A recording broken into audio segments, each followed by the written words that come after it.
Hello guys, I'm Solomon Ojalo. Albert Nashon. And we're here to share with you this Kilimanjaro experience. 2022. Welcome to the Slumcode TV. Hanging out with the Slumcode TV. So from the 12th of December, we hiked Mount Kilimanjaro.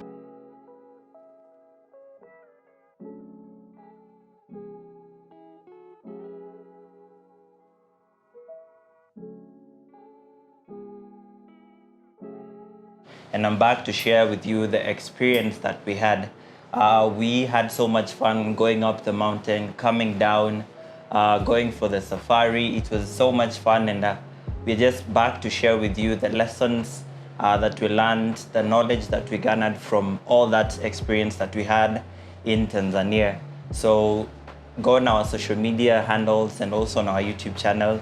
Like, comment, share. Let us get views of what you guys also think.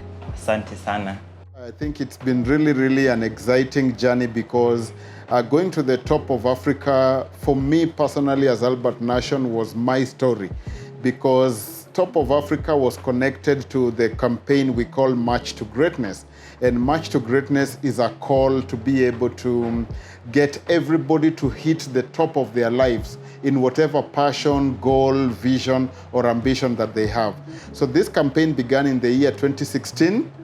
And I know what I personally opted to do was to post on my Facebook page every single day for 5 years of the campaign, because it was to run 2016 to 2020. And so, yes, a lot of things happened. I know Corona came in within 2019, 2020. But before that, we had our opportunity to at least do Kilimanjaro once in 2018 with my very good friend Moe Hoteit from Michigan. So 2020 came, we didn't do much because people couldn't travel and all that. And then came 2021, where we were now determined to be able to make this happen. So for us, it was an exciting thing to know that we were going to do Kilimanjaro for the second time. And this time looked like many more people were joining us who were excited about the Top of Africa campaign, and many who are coming, it was actually going to be their first time. So I know for me, it was about daily joggings and the watching your weight, preparation, going to the gym. There was a lot. Those of you who follow me on social media, I'm sure you were able to pick up all that. And so here we are today, making things what they have to be. I had a very good experience. I remember back when we were starting the campaign from 2016, and in 2018 we were supposed to hit the Top of Africa. So we were to go, the three of us, me, Albert, and Moe. But in 2018 I was not able to hike because of some inconveniences we experienced. But in 2018 I was able to get an opportunity to hike again. So for this year, basically, the moment I was told that I'm going to hike, I got very scared because I actually didn't see myself hitting the Top of Africa this year. So it came as a very big surprise. Alafu sikuwa nimefanya tizi, man. So it was crazy. So I had to literally just prepare myself mentally. Because physically, manze, I was just literally down. So I think for me, it was more of a mental preparation to actually hit the Top of Africa. So I remember when I went to get the hiking gears from a friend of mine, and he's like, "You guy, you know what Kilimanjaro is. You want to make it to the top. Kuna kuanga na altitude sickness and all these things." So me, I was just like, man, I have to hit the Top of Africa. So it was an amazing experience having to go there and come back down, actually reaching the top. So it was a life-changing experience for me. I think the most memorable part for me would be when we hit the summit, because that's where I felt like I was literally broken. I was broken mentally, physically, emotionally, and spiritually. And I think hitting the summit called for me to be a very different person, because I remember at some point I wanted to give up, and there was this spotter who was with me, and he was like, no, you have to get to the top. You have to like literally push and get to the summit. So summiting was like the most memorable part because it called me to be a different person. So it was more of a mental challenge than a physical. So yeah, that was the most memorable part. I literally cried when I got to the top. Albert was there hugging me, and I was just shedding tears like crazy. So yeah, it was an amazing experience, really. We're here, finally at Uhuru Peak. This is it. Yeah, I know that was really the toughest part of it, because every time, you want to go up and you think, I did Kilimanjaro once, I can always do it again. And so for me also, the year had so many things, with COVID, the deaths and everything. So you're just looking forward to something new, something fresh that you want to do. And so for us, I know that idea of doing Kilimanjaro was really out of the ordinary. We just want to break the odds and go do it. And so going to Kilimanjaro, for me, my mind was set. The body could not have been set, but the mind was set. And I realized that the toughest thing you can ever do is to let your mind tell you cannot do it. Because once your mind is gone, the brain power, the willpower, the strength of the inner you cannot function. So, but having the belief that this is definitely going to happen is what took us there. Though the truth is, yes, the body sometimes tells the mind, you're pushing me too hard.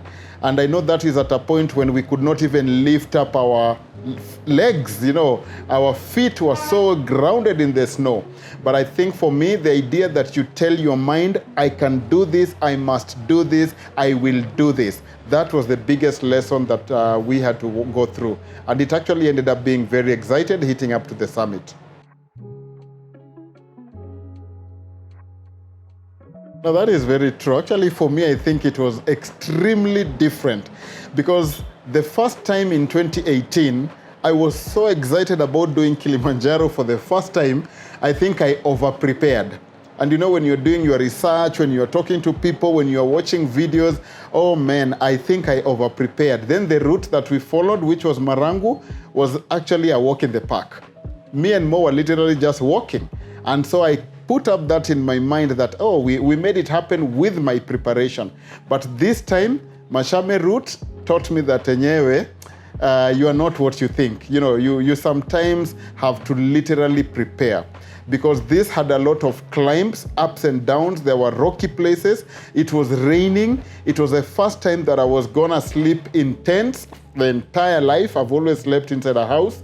This time I was gonna sleep in tents, and I was telling Solomon here that the most scary part for me was sliding into a sleeping bag. That gave me nightmares and daymares because I felt like, how do I slide myself into a sleeping bag? Literally for me, getting into that bag was like going into a body bag. And you know what body bags are used for. So every night was a disaster for me, but I could sleep. It was cold, the wind was blowing all over the place, but it was amazing. So we made it happen, and we're excited that, looking forward to the third challenge. The challenges experienced, wow, there were so many. I think the first day for me, my biggest challenge was breathing because I literally didn't sleep the whole night. Like, I think I slept at around 5 a.m. in the morning, and we were waking up by around 6, 7 to start the next hike for the day. So for me on the first day, the first challenge was breathing. And then what else? I think also in terms of like carrying the backpack, because you might think like you only have 2 kgs on your back, so it's quite easy. But you get to some point and your muscles, your shoulder muscles start giving up, and then like, you just take off these things and you give me my peace. So I think also carrying the backpack for a very long distance was a challenge. And then also sometimes it rained. I think for me on the third day when we were doing Barranco, that was the day I think I started like breaking inside because I was like, I want to go back home. Because on that day, like when we are nearing to get to the next camp, you'd see a sign close. So immediately we left the camp that we were in, and now we are heading to Barranco. I literally saw the Barranco sign in like after a few walks. So I'm like, man, this hike today is so easy. And then now we start heading to Barranco. Man, it was crazy because it was very high, and now we are now supposed to go down because now we're doing what is called acclimatization, I think, on that day. So we went very high, and now we are supposed to now go back down. And then the worst thing happened, and it started to rain. Man, I was rained on like crazy. My feet are hurting. Everything is wet. We go back to camp and we get our bags are wet, our mattresses are wet, and I'm like, yo, Albert, where are we going to sleep? And he's like, we're sleeping here. And I'm like, man, I just want to go back home. So I think the weather and there was so many different challenges that we experienced. And for me, I think those were like the main challenges because there were very numerous challenges that we experienced. But they were fun. Like one thing I learned on the way when we were experiencing all these things was something Mont, a hiker who was part of the team we were hiking with, and he told me to look at the challenges with a different perspective. So I was saying, man, hiking this mountain is so hard. And he's like, yo, drop those words. It's not hard. It's a great challenge that we are pursuing today. So like that literally shifted my mind. And now I had a new perspective of hiking the mountain. So everything that I saw, every obstacle that I came through was considered a great challenge. Again, with all those challenges coming in on board, I think one very key thing that happened is, you'd always tell yourself that I can do it.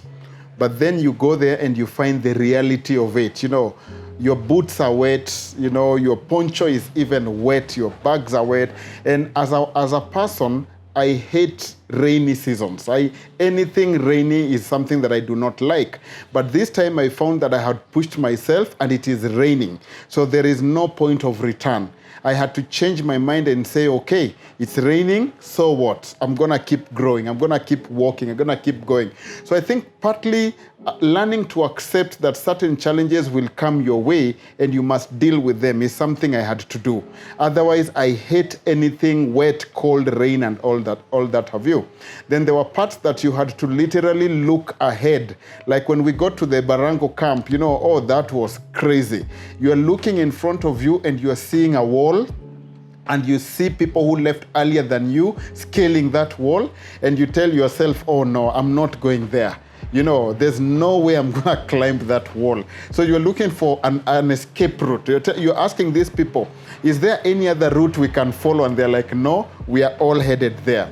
So you change your mind and you're like, okay, if that is the challenge, so be it, I'm going to take it. So there was a lot of things of self-empowerment, self-training, self-guidance, and telling myself, okay, I thought I wouldn't do this, but if that is the only way to do it, then I must do it. And you find that when you start climbing, then the sooner you get to those steps, then you realize that I was seeing a huge mountain, but every single step you take breaks the mountain to smaller steps. That was an amazing lesson.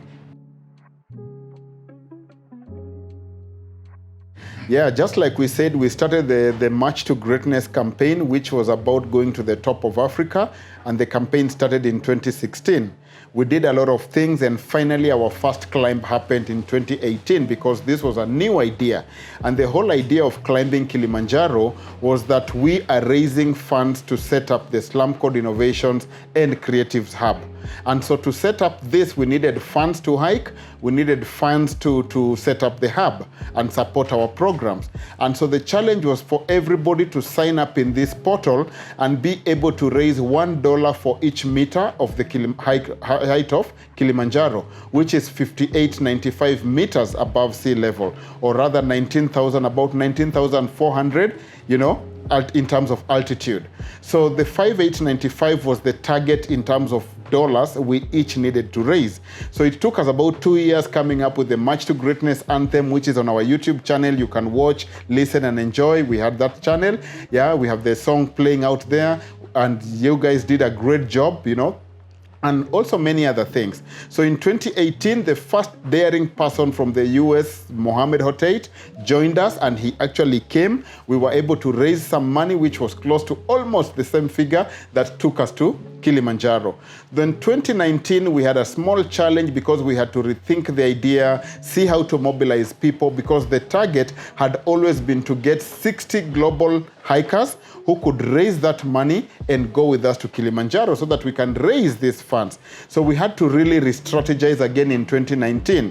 When we were so ready with people who had signed up for 2020, then COVID struck, and people could not travel. The international space was shut down. Literally everything collapsed on our face. So 2019 happened like that. 2020, Corona hit everybody else. And so we decided, what then are we gonna do?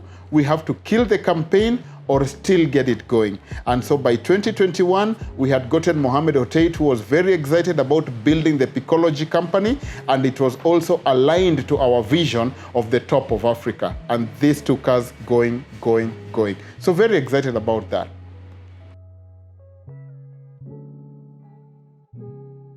The relationship we're having with Peakology is amazing, because it's basically a build-up of things we started doing back from 2018 when we first hit the top of Africa with Moe. So it's been an amazing relationship, because for Slumcode, basically it's helping us attain our vision a bit more fast, because now we are having a different team from a different world helping us build this dream, helping us set up a hub in the east side of Nairobi that is going to be of access to many young people. So the relationship is very powerful, and it's life-changing. So this year we're also going to be doing a lot with Peakology as our partner, and we are hoping to do much greater things for the many coming years. So the relationship we're currently having it's very long-term, and soon everybody is going to see the outcomes and the results of this great partnership and relationship that we started. Yeah, amazing. Obviously, we do something for a purpose, and we are hiking for a cause. As Peakology calls it, this is an adventure with purpose. So number one, in terms of impact, what we are looking at is, number one, it is fundraising. Fundraising means we are able to raise money through our able donors, whom we really, really appreciate, by the way, because everybody who put in a dollar for a purpose. And so the impact, number one, is going to be that we are going to support Slumcode projects even better. Like right now, this year, we decided to focus a lot on slum media, and we are going to buy equipment and tools. Even what we are using now is part of what slum media is gaining out of this process. So a lot of projects are going to grow, and a lot of young people are going to learn and get education. The spaces that we are setting up will be able to host many more young people. And so we are excited about the number of people whose lives are going to be changed, the Slumcode beneficiaries, the women whom we are supporting in business, and many, many more people who are coming in. Maybe Solomon wants to add something? Yeah, so basically I think the impact can already be seen, because for me as a beneficiary, I've been able to get experiences that I never thought I would. Just hitting the top of Africa is a whole nother story that I can get to share with the world, and how it has literally changed my life. So for me and every other young people that I work with, I think the impact that the whole hike is going to bring is going to be massive, not only in terms of finances, but access to opportunity and experiences that most of us never get at a younger age. So Albert keeps mentioning this to us as a team. Like he's saying, the experiences he's getting in his 40s, we are getting them at 25. So what are we going to be like in the near future if we just learn to harness the power, the knowledge, the skills that you're getting from all these experiences when you're still young. So I think the impact is going to be remarkable in the coming years. I'd encourage every young person to start hiking, not only Mount Kilimanjaro, but as an exercise routine that you would do on a daily basis, because from hiking you get to learn a lot about your mental strength, your physical strength, and then it opens up your body to experiences or levels it has never been to. So like I remember before hiking Mount Kilimanjaro, I literally could not sleep when I cover my head. So like by going to the mountain and being exposed to such high altitude, it literally opened up and strengthened my lungs and my breathing capacity. So right now sleeping is a bit more better, and then physically I'm also very fit. So hiking and hiking mountains it's a very good opportunity for young people to develop strength, physical and mental strength. So I would definitely recommend any young person watching this to come and hike with us in this year's Hike of the Great. It's going to be life-changing, trust me. Yeah, and I know another key thing that I have also personally learned. Many times when we go mountain climbing, we tell ourselves that we are going to conquer that mountain. But the lesson that I have learned over time, even from my very good friend Stephen Muiro, is that it is not mountains that we conquer, but it is ourselves. Because the mountain is a physical creature. It is there. Whether you go or not, the mountain will always be there. So it is yourself who goes up there, and it is you who conquers yourself. So I know even within the whole concept of this program, when we came up with the concept of we may all not climb mountains, but we each can help somebody climb and conquer mountains in their lives. That is so very true. So young people, do not think this is not for you.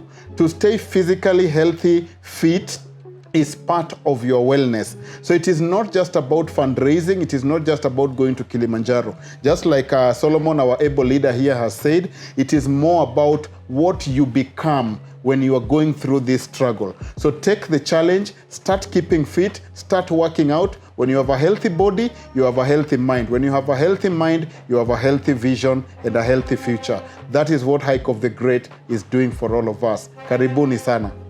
Yeah, so you can go and register on peakology.org, or you can reach out to us via our social media handles. That is the Slumcode group on Facebook, and also on Slumcode on Instagram. Yeah, so you can reach out. You can reach out to us via those handles. So we want to give out a very big shout out to the team that supported us to fundraise for the Hike of the Great. Peakology, Moe Hoteit, Jessica, Mont, Snow, team, Roberto, and the young man from Tanzania, Lengasani. This man called Ulrike Wolfgang. That guy is powerful, yes, man. Amazing team of porters and everybody out there looking forward to bigger and better days in 2023. Yeah, so asanteni sana. You guys made the experience worth it, and we look forward to having you guys hike with us again this year, and we are very grateful. And up, so march to greatness. See you this year, man.